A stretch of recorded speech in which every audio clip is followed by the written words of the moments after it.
Live from KSAT12, the news at noon starts right now. All eyes on our border today, waiting to see whether the U.S. and Texas can handle the end of Title 42. Its termination bringing new rules for those seeking asylum, as well as concern that our border will be jumped illegally by thousands who don't qualify.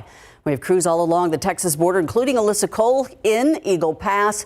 So, Alyssa, they are expecting 10,000 migrants crossing a day all along the border. Any sign that the Border Patrol, is going to be able to handle all that?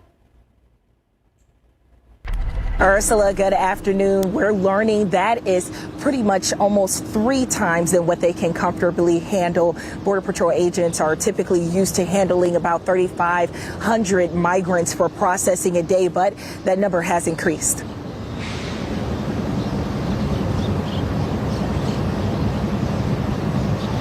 So, Alyssa, what have you been seeing so far out there? I mean, are there crowds waiting to get in? You know, right here in Eagle Pass, it has been pretty quiet. We are right across from Piedras Negras here and right across from Mexico. Behind me, you probably can see the Mexican Police Authority. They've been out there all day. Here on our side, the state side, there are DPS officers. There are also National Guardsmen. We know they're a part of Operation Lone Star. So right now, they have just been sitting out waiting. There was a little bit of activity earlier that way towards the river. Border Patrol officials, they did drive by earlier in a pickup truck. They were taking some migrants on their way to the processing center to get them processed. But for here, it has been slow for the most part. Alyssa, we've been watching some of the footage behind the scenes. We know the Department of Defense is sending about 1,500 soldiers to the border. They're probably there already. Do we know exactly what they're going to be doing? Yes. So when it comes to the Department of Defense, the soldiers that are coming to the border between El Paso and Brownsville, we know that their duties are going to be administrative related to help those federal agents, those people here on the ground. That includes data entry. This includes transportation because, you know, Ursula, you brought up a good point earlier as far as how busy it's going to be. Not so busy here in in Eagle Pass, but in other places we've confirmed data from the Department of Homeland Security. Back on Tuesday, they met that number that they anticipated, that 10,000. That number was met back on Tuesday at 10,000. So when those soldiers come down, they will be a huge help to those here already deployed on the border. That is absolutely incredible. 10,000 already, and Title 42's not yet out of place. The Biden administration also, Alyssa, rolling out some new rules to replace Title 42. And we understand they're pretty strict, having to do with asylum. Yes, they are pretty strict. And, you know, these rules are going into play. Let's give a little background context before what these new rules will be going into effect today before I get into those details. So we know Title 42 was enacted back in 2020. Between 2020 up to now, DHS, they have detained 2.8 million migrants on our southwest border here at the Texas-U.S.-Mexico border. That's a large number. So once Title 42 is gone tonight, 1 minute before midnight at 11:59, these new rules that are strict that you mentioned will be going into place. That includes if anyone is caught crossing the border illegally, they will be barred from entering the United States for 5 years, and they could face felony charges. Now, the reason why the Biden administration is going in this direction with the strict rules, they're trying to encourage and push those safe pathways to that legal asylum, legal residency in the United States. They have a plan that they're rolling out. We do know the Biden administration is in the works of setting up 100 processing centers in the Western Hemisphere. That includes Latin America, Colombia, and Guatemala to be specific. They have other locations that they haven't released yet because those plans are still rolling out. But even with those 100 processing centers, that means asylum seekers can go to those countries instead of traveling this dangerous trail to our southwest border they can apply and seek asylum there for the United States, for Canada, and for Spain.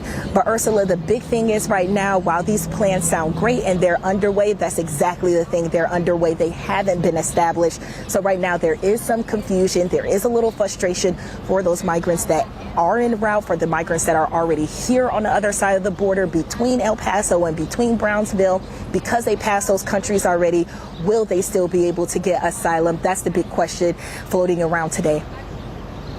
All good information, Alyssa. It is kind of a little late to be changing the rules, but here we are. We're going to see how the new teeth in those rules will affect our migration. Thank you so much, Alyssa Cole, reporting live from Eagle Pass.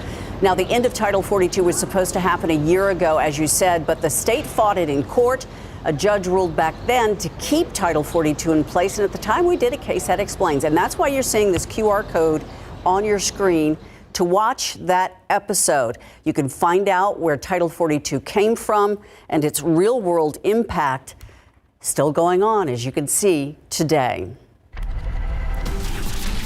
Meantime, a live look outside. This is a rare sight. It feels like the sun is out. Beautiful temperature, but just you wait. Yeah, the sun is out for now. And just as we came on air, Ursula, the National Weather Service issued a flood watch for our area. And I'll show you that here in just a second. But that is in preparation for the threat of heavy rain that is set to head our way coming up tomorrow night into Saturday. We've got to start with radar, though, because we do have some activity out there. Some light showers across eastern parts of Bexar County. Also, as you go east towards Gonzales, these are quick light showers, some splash and dash action here that'll quickly move away. So we're not really expecting much in the way of activity here around San Antonio, about a 10% chance of rain, but we will keep an eye on it. In fact, the sun is out right now. Clouds are trying to clear a little bit here around San Antonio, and that has boosted temperatures. We're up to 82 now, and we're going to be in the upper 80s this afternoon with humidity, so expect a hot day. 82 Pleasanton, 86 in Cotulla, and starting to see quite a few 80s here around Bexar County. Let's take a look at the weather headlines. We've been talking about this situation that is going to unfold this weekend. So when will it happen? Friday night into pre-dawn Saturday. That is a window we've got to watch very closely. Why? Severe storms and flooding rainfall are a distinct possibility as a line of storms makes its way from the Rio Grande over to San Antonio. During the weekend, though, we'll still have some additional chances Saturday and Sunday, so that will add to the flood concerns. As we said, right now, 82, dew point is at 71, southerly winds at about 7 miles per hour. And as I said, we do have that flood watch in effect. That includes the entire viewing area. That's going to go 7 p.m. Friday through 8 p.m. Saturday. More details on this event, how much rain we could see, that's all coming up here in just a couple minutes. It's pretty ominous. Thank you so much, Justin. A couple's attempt to have an impromptu breakfast interrupted by police, and now they're going to be eating separately at the Bexar County Jail. San Antonio police say the pair ran from the scene of a crash and then tried to pose as customers at a nearby restaurant. Katrina Weber shows us how their attempt to hide behind their menus did not work. Although it is breakfast time at El Puerto de Mazatlan, that's not what drew the San Antonio police officers to this restaurant north of downtown. They came looking for a pair of suspects, last seen running this way from a crash just down the road. They came, sat down, and she took their order. They got some tacos. Monica Carranza saw the man and woman come rushing into her family business after 7:30 this morning. Police say the couple had run a red light near I-10 at Hildebrand and T-boned another vehicle. They believe they ran to the restaurant hoping to blend in, but with officers on their trail, they instead tried to hide. Carranza shared surveillance video showing the suspects scrambling toward a hallway. She hid into the girls' restroom. She put her feet up and then went ahead and closed the door. The man's plans for getting away came crashing down. According to employees at this restaurant, he had crawled into the attic space trying to get away, but then had a hard landing right here in the bathroom. Police ended up arresting both. They say they found the woman right away, but had to search the attic space for the man. It left some officers covered in dust and the ceiling tiles in shambles. He said his grandma was going to pay for it, so we're not too sure about that. But running from the crash scene could cost both suspects their freedom. Katrina Weber, KSAT 12 News. Another crash overnight near San Antonio International, knocking out the power and sending a man to jail. Police are looking into whether he was intoxicated when he rolled his vehicle at the corner of Isom Road and Sandow about 2 in the morning. His vehicle went through a concrete barrier and a chain link fence on airport property and then knocked down power lines and cable lines. Despite all the destruction, no major injuries were reported. More San Antonio area school districts are doing away with backpacks, and instead they're turning to small clear bags instead. It's a safety concern. Harlandale ISD and South San ISD, the two districts that start this on Monday, they will no longer allow students to have regular bags on school campuses. Getting your kids off the couch and into the great outdoors, that's the goal of a program at the Botanical Gardens, how it's helping children connect with nature. The NBA playoffs have basketball fans on the edge of their seats. Both the Eastern and Western Conference semifinals now stretching into a Game 6. Highlights coming up in sports. And a congressman back on the street and proclaiming innocence. He's hoping to keep his job in Congress, even with lots of legal troubles looming.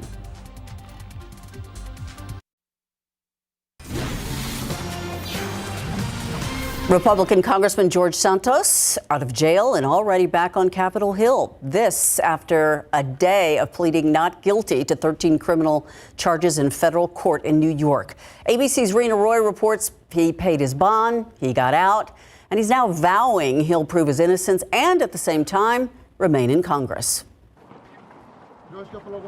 Today, Republican New York Congressman George Santos is back on Capitol Hill, released on a $500,000 bond after being charged with 13 federal counts, including wire fraud, money laundering, and theft of public funds. I'm going to fight the witch hunt. I'm going to take care of clearing my name. Santos also charged with filing false unemployment claims at the height of the pandemic while he was running for Congress, allegedly collecting more than $24,000 in benefits, even though he had a job, a $120,000 a year position at an investment firm. Why would you apply for unemployment benefits when you had a job making $120,000 a year? Rachel, this is part of my defense. This is inaccurate information, and I will get to clear my name on this. During the pandemic, it wasn't very clear. I don't understand where the government's getting their information, but I will present my facts. Santos has been under fire for lying about everything from his resume to his family background. Now he's also charged with allegedly making false, fictitious, and fraudulent statements to Congress in his required financial disclosure filings. At least 12 House Republicans calling on him to step down or be expelled. It's a distraction, and it's a punchline. Santos says he has no plans to do that. Are you planning on running for re-election? Yes, I am. House Speaker Kevin McCarthy and other House Republican leaders have not joined the growing calls for resignation, but McCarthy did say that he won't support Santos's bid for re-election. Rena Roy, ABC News, New York. Let's look outside for just a moment. Maybe the last time we see the sun for the next, we have about 24 hours of this. Yeah. Well, and then we have issues. Then the clouds fill in, and then we've got some rain and potentially some heavy rain at times coming up this weekend. The aquifer is up today, and it probably will continue to go up if the forecast holds. We're up 0.4 of a foot to 640.3. In your pollen count, molds. Molds are the big problem here. 9,150 down a little bit from yesterday, but still high. We're going to talk about the timing of these rain chances and the heavy rain and the possibility of some severe weather, too, coming up.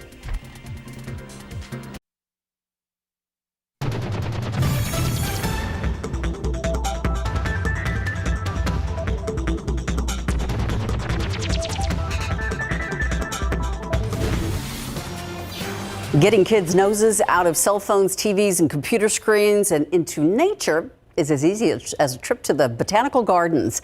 It's got a way to get your kids into the outdoors and in touch with something bigger than technology. Tiffany Huertas with what the gardens are offering that could change your child's view of the world for the better. It's a great place, it's safe, and there's so much to do. It's a place where children can play freely in and with nature. Oh, yeah! There's all kinds of different plants that you can show them. And Melissa Markgraf enjoys exploring the San Antonio Botanical Garden with her 1-year-old daughter, Flora. This space allows Flora to connect, play, and learn in nature. we've done the story time, and then we've done the nature exploration where there's like, you know, stick building activities and playing in the stream and different mud painting activities. So they're all a lot of fun and they're always different. The garden offers nature exploration weekly on Wednesdays. The kids come around the prickly pear lawn right here and they get to understand about the different textures that live in nature, or the sounds or the smells. Each week there are different nature activities that take place here. This week it's all about sensory exploration. Hannah Kirsch says her daughter enjoyed today's lesson. She said she liked the tree stump the best, which was the starting point, but she looked like she had fun. The nature exploration program is included with garden admission and membership. They just need space to run. They need to be able to breathe fresh air. It's recommended for ages 5 and under. Our team of educators go out and help the families explore, so it's a little bit of a guided tour as well for the children. Here, children get transported to a world of imagination. I think it's great. I think it's great for the kids, especially the little age. They really learn through their senses. Tiffany Huertas, KSAT12 News. And today might be a really great day to do just that, because the sun is out, temperature's okay. It's not raining yet. Not yet. It's not a bad day. It is going to be a little toasty this afternoon. Temperatures will be up near 90. It'll feel warmer than that. Today and tomorrow, probably just fine. It's tomorrow evening and then Saturday morning and perhaps throughout the weekend that we're going to be dealing with some rain, and could be heavy at times. Let's start with the rain we have right now. It's all pretty light. As I said earlier, this is that splash and dash kind of thing where you may get a quick, brief shower, then it moves right along. Although a lot of this is moving away from San Antonio at this point. We did have a couple showers earlier to the northeast side of town, but those have moved away, and now we've got just a shower or two out towards Gonzales and Howitzville. I'm not too concerned about rain today. I think it's partly cloudy and warm day, and that's what we're seeing right now. 82, dew point though 71. Come on, that is thick air. Southerly winds at 7 miles per hour. If you walk outside, you will feel it.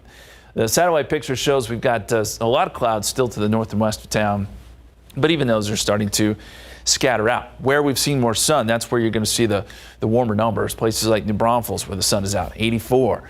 Cotulla, 86. 78 in Kerrville, 79 Rock Springs, and closing in on 90 out there in Del Rio. Around Bexar County, generally low 80s, although Helota is still reporting some clouds and 77 there. Forecast for today takes us up into the upper 80s, close to 90 here in town. Right now we're going 89 for a high, but I do think we'll see some 90s places like Divine, Pearsall, Carrizo Springs for sure, and then upper 80s, Canyon Lake, New Braunfels. Here's the big picture. That little system that brought us rain last couple days moving north now, but it's producing severe weather in places like Louisiana. There's a tornado watch box there, tornado watch box up across parts of Kansas now. That is all moving away from us. Our next storm system still actually out here in the Pacific. Can't even really see it, but it is there. This energy will move into Mexico, eventually into South Texas, and this starts what is going to be a pretty busy weekend for us. I want to start with Friday evening. The risk for severe weather will be there starting around 7 p.m. tomorrow night out west, and then transitioning to the San Antonio area by early on Saturday. But there is a scattered risk from the Storm Prediction Center on a scale of 1 to 5, about a 2. Hail, gusty winds, our normal threats, right, with storms that come in. And we think this will come in as a line of storms. So let me show you how it looks with one of our computer models, and we'll fast forward to 7 p.m. on Friday. We've got those storms flaring up around Del Rio and Eagle Pass, and then forms into a large line by 10 o'clock, and then by midnight it's trying to work closer to San Antonio. The big questions we have here: how quickly does this line move, and how large is it? How much real estate does it take up? Because that's going to have a huge bearing on how much rain we receive. Is there some back building with this? Do we see more storms develop behind it? I think that it is going to be moving fairly slowly, and if that's the case, then rainfall totals will be fairly significant. By 2 a.m. Saturday, the line of storms will have made it to San Antonio, and we'll continue to see that work through Saturday morning. Then the next question becomes, do we see more storms after that? If we do, then obviously the flooding risk goes up even more. Total rainfall potential over the next 5 days. Now, this does include Sunday, Monday, Tuesday, but we could see 4 to 6 inches, some isolated spots, 7 inches plus. We know what that means around here, that flash flooding can happen pretty quickly.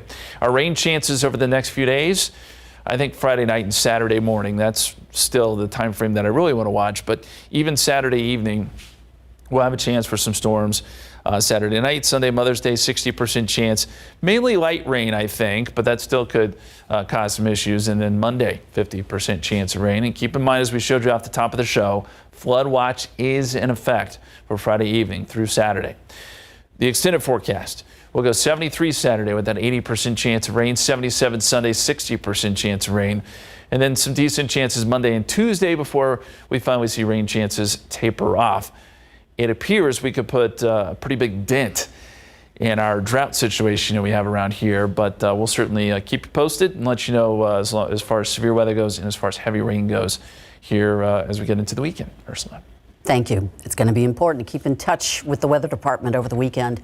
The NBA season winding down, and we're closer to finding out who's going to be this year's champs. We're going to take a look at where the Eastern and Western conferences stand after the break.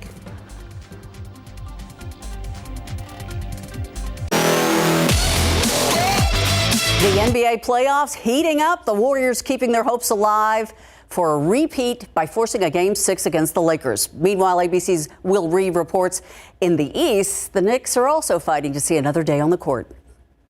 Big win at the Garden for the New York Knicks. The Knicks and the Warriors staying alive. Wiggins, he'll take it. James gave it to him. Each team at home facing 3-1 series deficits, staving off elimination. Curry spots up in the corner. Got it! Steph Curry leading the Warriors to victory with 27 points, 3 of those on this halftime buzzer beater. Curry lets it fly. The 121-106 win shifting the series back to LA, where LeBron James and the Lakers will have another chance to close out the series. But Game 6 is up in the air after a late-game head injury to Anthony Davis. Davis seen in apparent pain at the sidelines, reportedly taken away in a wheelchair. The medical team seems to say he's doing better, so, you know, that's what matters the most. Meanwhile, in New York, the Knicks built up as much as a 19-point lead at Madison Square Garden before Jimmy Butler and the Heat came storming back. Butler cans it. New York led by Jalen Brunson's 38 points, ultimately gritting it out in the final tense moments. Just trying to do everything I could to win. We did that. Now it's on to Game 6. That was ABC's Will Reeve reporting. NBA playoff action continues tomorrow. You can catch Game 6 of the Eastern Conference semifinals at 6:30 in Miami. Meanwhile, the Lakers host Game 6 of the Western Conference semifinals. That is tomorrow night at 9. As people continue to look for ways to stretch their dollars at the grocery, there are some signs that there is some relief from all the inflation we've been seeing. Which items are seeing the price drop? And new today at 5, when it's time to hit the road, most of us buckle the kids up in the back seat, but new crash tests reveal major injuries for our littlest passengers in small vehicles can have in a crash. It's today at 5 after Entertainment Tonight. SA Live has a big audience today, a fresh group of 5th graders from Harlandale ISD's GT program. Wait till you see what there's a big kid, Mike Osterhage. It's coming up after the news at noon.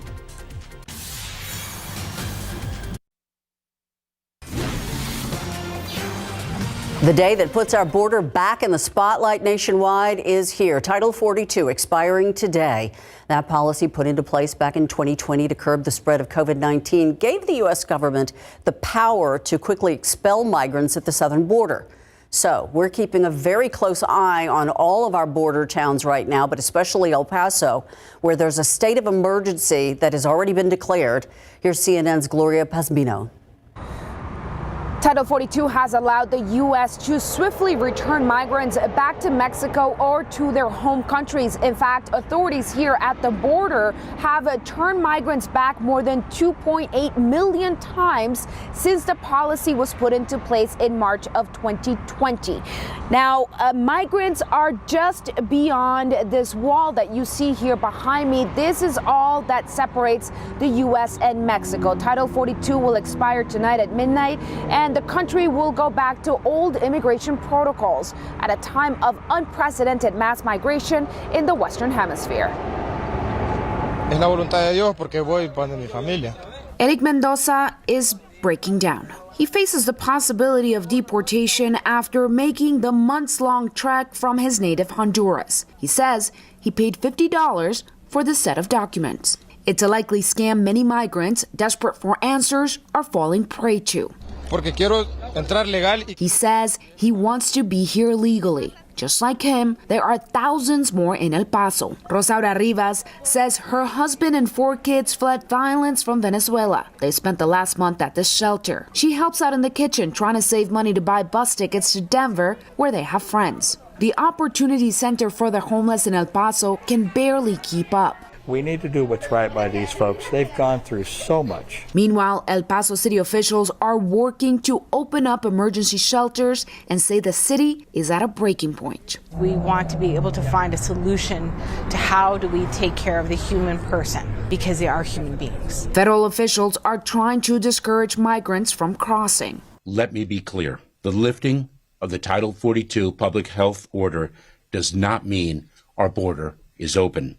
In fact, it is the contrary. Those who are already here wait and do their best with what they have. Others try to stay connected and hopeful, while their families on the other side of a screen are a constant reminder of why they're here.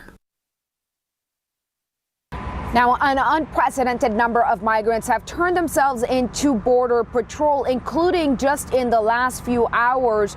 Border Patrol vehicles arrived here behind me. They took several migrants into custody and transported them away. So far, more than 26,000 people are in custody. Reporting in El Paso, Texas, Gloria Pasmino. Meanwhile, Governor Greg Abbott continues to send a message and migrants to other cities. A busload of roughly 50 migrants dropped off in front of Vice President Kamala Harris's residence at the U.S. Naval Observatory last night. And today, 2 more buses will do the same. It is the latest in a series of relocation operations in which Abbott has sent migrants from our border to other cities outside of Texas. He says so far he has sent more than 17,000 migrants to sanctuary cities. A new mRNA vaccine that programs your body to fight pancreatic cancer is showing some early promise. It's a personalized cancer vaccine that's being tested by BioNTech. It's tailored to each patient's tumors. By extracting the tumor and using the genetic code from it, so far 16 patients were able to complete all of the phases of the pancreatic cancer vaccine study. 8 of them responded to the vaccine, which taught their immune systems to recognize and fight off the cancer cells. And none of the 8 have seen their cancer return. Among the 8 who did not respond adequately to the vaccine, 2 have not seen their cancer come back. The surgeon who led the study points out it's a small study, but it does show a correlation, not causation. Millions of Americans have been prescribed antidepressants for chronic pain, but a new study indicates that those drugs may not help. Chronic pain is defined as pain that lasts more than 3 months, and 1 in 3 of us suffer with it. A 2-year study of 25 different antidepressants showed that only 1 of them appeared to be effective in treating chronic pain, and that medication is duloxetine, which is sold under the name brand of Cymbalta. But even with this medication, the long-term side effects are not yet known. Attention shoppers, prices finally heading downward. That's according to data from the Bureau of Labor Statistics. It saw milk drop 2% last month. Fruit and vegetables dropped 0.5 percentage point. And meat, poultry, fish, and eggs also dipped slightly. Meanwhile, eating out has gotten more expensive. Prices at restaurants were up nearly 0.5% last month. And the number of people filing initial unemployment claims reaching its highest point in nearly 2 years. There were 264,000 first-time claims in the first week of May. That's up 22,000 from the week before. The Labor Department says that's the highest number since late October of 2021. It's also about 10,000 more than economists were expecting. Weekly unemployment claims have been trending upward, which could be a sign that the U.S. labor market is weakening. Looking outside again with live cam. Sun is out. It is humid out there, to say the least. But get your chores done outside today, tomorrow. Yeah, good day to get out and mow the lawn perhaps today or tomorrow before we get some rainier weather headed our way this weekend.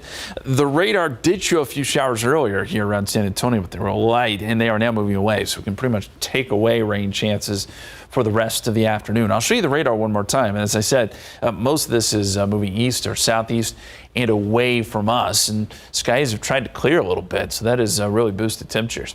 Here's your KSAT 12-hour forecast as you plan out the rest of your day. 87 at 3 o'clock, 89 at 5 p.m., and then down into the 70s by tonight. 77 at 10 p.m. with partly cloudy skies. Clouds build back in tomorrow. We'll basically do this all again, but it's late tomorrow night where things begin to change. We get a line of storms that will come in, and that's going to create some flooding issues Friday night through especially Saturday morning. New flood watch has been issued. It has been a long time since the San Antonio area has been under a flood watch, but here we are, Friday 7 p.m. through 8 p.m. Saturday. That's when we expect those storms to come in. We're going to have to watch those low water crossings, the streams, the creeks, as upwards of 4 to 5 inches possible, at least in localized spots. We're going to talk much more about this forecast and the rest of the weekend forecast too, coming up in just a couple of minutes. Thank you, Justin. We have a new superstar on the green, able to celebrate a big win with her team, where this UTSA golfer is set to play next. The month of May bringing showers, but also sales. What items will see the deepest discounts?